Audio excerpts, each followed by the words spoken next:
The Creative Process in Trompe-l'œil by Tristan Watkins, Taylor Johnson, Dane Causey, Adam Kurtz, and Jacob Asher.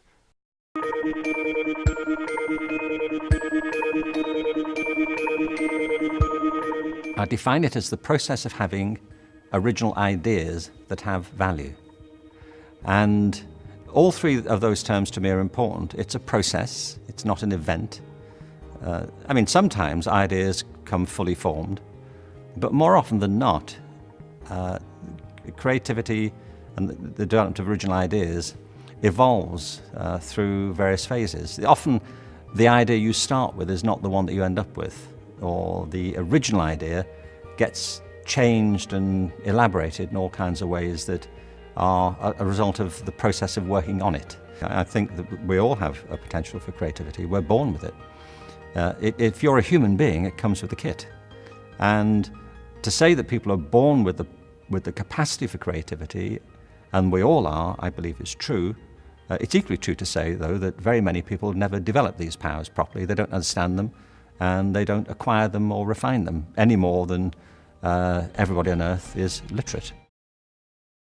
The creative process, as seen below, is the individual's technique of creating art and is different for everyone. There is no right or wrong technique. Perfecting one's technique is a never-ending process. It is possible to use or modify other people's technique.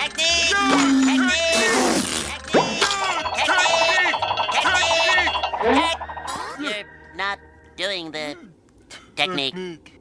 Creative process. The techniques in the creative process are applicable to all forms of art, including bubble blowing. Focusing on a more serious style of art, George Green also followed the creative process.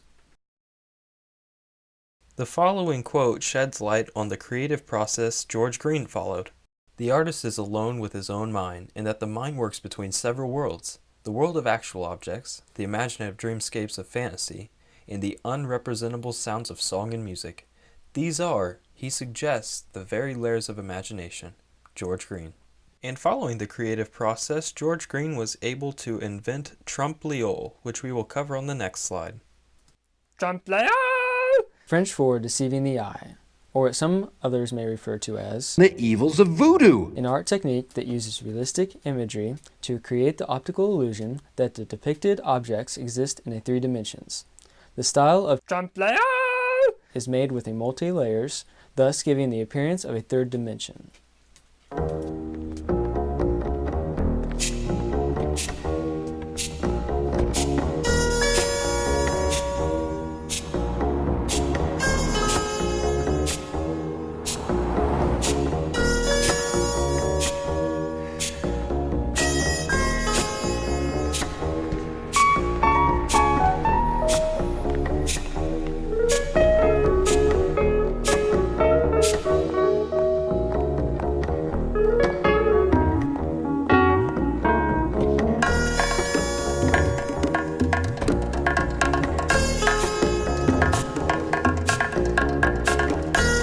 Let's do those things that can't be done. Like less fuel in for more miles out. An impossible made possible.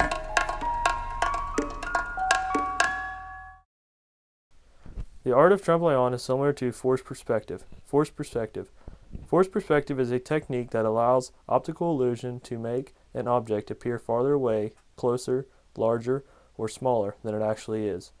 It is used primarily in photography, filmmaking, and architecture.